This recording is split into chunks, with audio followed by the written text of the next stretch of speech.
Hello friends, সবাই কেমন আছে? আশা করবো সবাই খুব ভালো আছে। আমার চ্যানেলে তোমাদের সবাইকে অনেক অনেক ওয়েলকাম। আজকেও আসলে একটা নতুন ভিডিও নিয়ে। তো এখানে দেখতে পাচ্ছি আমার মা এসছে। এটা দেখে নিশ্চয়ই তোমরা অবাক হয়েছো, আমিও কিন্তু বন্ধুরা অবাক হয়েছিলাম। আমার মা কিন্তু ফুললি আমাকে সারপ্রাইজ দিয়েছে। আর দেখো, আমার মা অনেক দিন পর আমার মেয়েকে পেয়ে আর আমার নান্নাকে পেয়ে এতটাই খুশি হয়েছে যে কেঁদে ফেলেছে।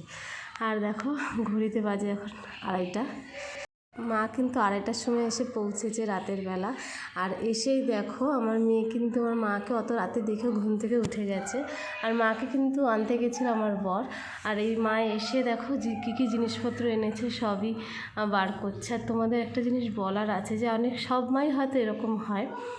মা না, মানে প্রত্যেকটা মানুষের, আমাদের এখানে যারা যারা থাকি তাদের প্রত্যেকটা মানুষের দরকারি সমস্ত জিনিস মনে করে করে এনেছে। আমার মেয়ের জন্য, ছেলের জন্য সমস্ত খেলনা এনেছে, আমাদের জন্য জামা জুতো থেকে শুরু করে বাসনপত্র। আমি তোমাদের যতটুকু পেরেছি আমি দেখানোর চেষ্টা করছি। দেখো, এখানে সমস্ত যে দেখছো নতুন জামা কাপড়, এটা কিন্তু পয়লা বৈশাখের আমার মেয়ের অনেকগুলো সেট এনেছে। আমাদের জন্য জামা এনেছে, আমার জামাইবাবু, আমার বর, এদের জন্যও এনেছে। জুতো এনেছে, তোমরা দেখলে অবাক হয়ে যাবে বন্ধুরা। 11খানা জোড়া, 11 জোড়া জুতো এনেছে, সবারটা মিশিয়ে। আর দেখো, এখানে আমার মেয়ের থালা গ্লাস বাটি এনেছে, মিক্সার এনেছে, আমাদের প্রয়োজনীয় যে সমস্ত জিনিস। আর আমরা এসেছিলাম খুবই তাড়াহুড়ো করে, যার জন্য অনেক কিছু জিনিস আনতে পারিনি। তো মা কিন্তু মনে করে করে সমস্ত জিনিস এনেছে। দেখো কত খাবার এনেছে বাচ্চাদের জন্য, আমাদের জন্য। তো মাকে আর কি বলবো, মায়ের তো কোনো মানে অসীম, মায়ের অবদান। তোমরা দেখলে যে মা কিন্তু পুরোপুরি সারপ্রাইজ করে দিয়েছে আমাদেরকে। আমরা জানতাম না যে মা আসবে, তো ওটাই তোমাদেরকে দেখালাম যে মা কখন এসে। তোমাদের কিন্তু পুরোটাই দেখিয়েছি, আর কী কী এনেছে সেটাও দেখিয়েছি। আর এখন হয়ে গেছে বিকেল মানে এখন 5টা প্রায় বাজতে যায়। আমরা এখন মাকে নিয়ে একটু ভাবছি একটু বাজারের দিকে যাব।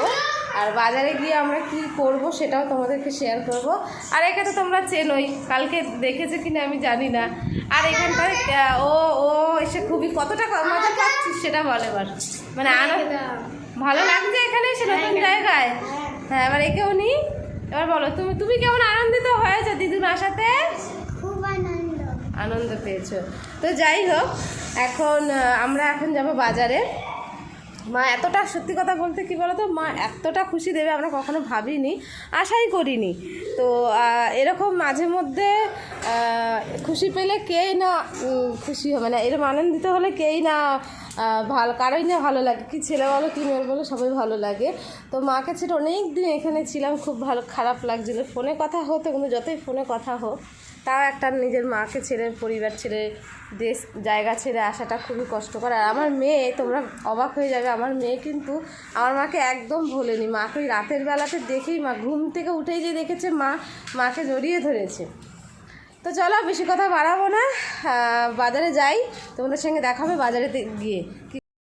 তো দেখো, আমরা বাজারে যাওয়ার জন্য বেরিয়ে গেছি। আর আমার মাকে পেয়ে কিন্তু আমার মেয়ে একদম মাকে ভুলেনি। এতদিন পর দেখছি, ভুলে যাওয়ার কথা কিন্তু একদম ভুলেনি। মায়ের সঙ্গে থাকতে আমার মেয়ে ভালোবাসে। দেখো, মায়ের সঙ্গে হেঁটে যাচ্ছে। আর যে জামাটা পরেছে ওটা কিন্তু আমার মা এনেছে। তো বাজারে যাওয়ার জন্য আমরা টোটোতে উঠে পড়েছি। আর গিয়ে কি খাবো সেটাও তোমাদের দেখাবো। তো চলো, আমার সাথে সাথে তোমরা এনজয় করো। তো কী আর বলবো, মায়ের অবদান কেউ কখনো চোকাতে পারেনি, আর পারবেও না। তো আমরাও কিন্তু পারিনি, আর কোনো দিন পারবও না। তো এটাই বলার যে মাকে অনেক অনেক থ্যাংক ইউ মা, যে আমাদের জন্য এত কিছু মনে করে করে আনার জন্য। আর আমার মেয়ে খুবই খুশি মাকে পেয়ে। তো প্রথমেই চলে আসলাম দেখো ফুচকার দোকানে। এখানে ফুচকার দোকানের একটা বিশেষত্ব আছে, সেটা হচ্ছে দেখতে পাচ্ছ এখানে যে কৌটোগুলো রয়েছে, এই কৌটোগুলোর মধ্যে আলাদা আলাদা আচারের মতো দেওয়া রয়েছে, মানে ফ্লেভার। আমরা ফুচকা খাই ফুচকার দোকানে টক জল এসব দিয়ে, আর এখানে হচ্ছে 5টা ফ্লেভারের ফুচকা, এটাই এই দোকানের বিশেষত্ব। তারপরে চলে আসলাম আইসক্রিমের দোকানে। আইসক্রিম অ্যাকচুয়ালি না, ফালুদার দোকানে। সেখানে চলে আসলাম বাদাম পেস্তা খেতে। এটাও ছিল দারুণ, অসাধারণ ছিল, তোমরা না খেলে বুঝতে পারবে না। কথা বলতে, আমরা কলকাতায় ছিলাম একরকম খাবার, আর এখানে কিন্তু অন্যরকম খাবার। সব জায়গার খাবারই ভালো, এখানেও খারাপ বলবো না, কলকাতাকেও খারাপ বলবো না, যে জায়গায় আছে ওটাকে মেনে নিতে হবে। তারপরে বিকেল হওয়ার পরপর চলে আসলাম বাড়িতে। আর দেখা হবে পরবর্তী ভিডিওটা। আপাতত টাটা।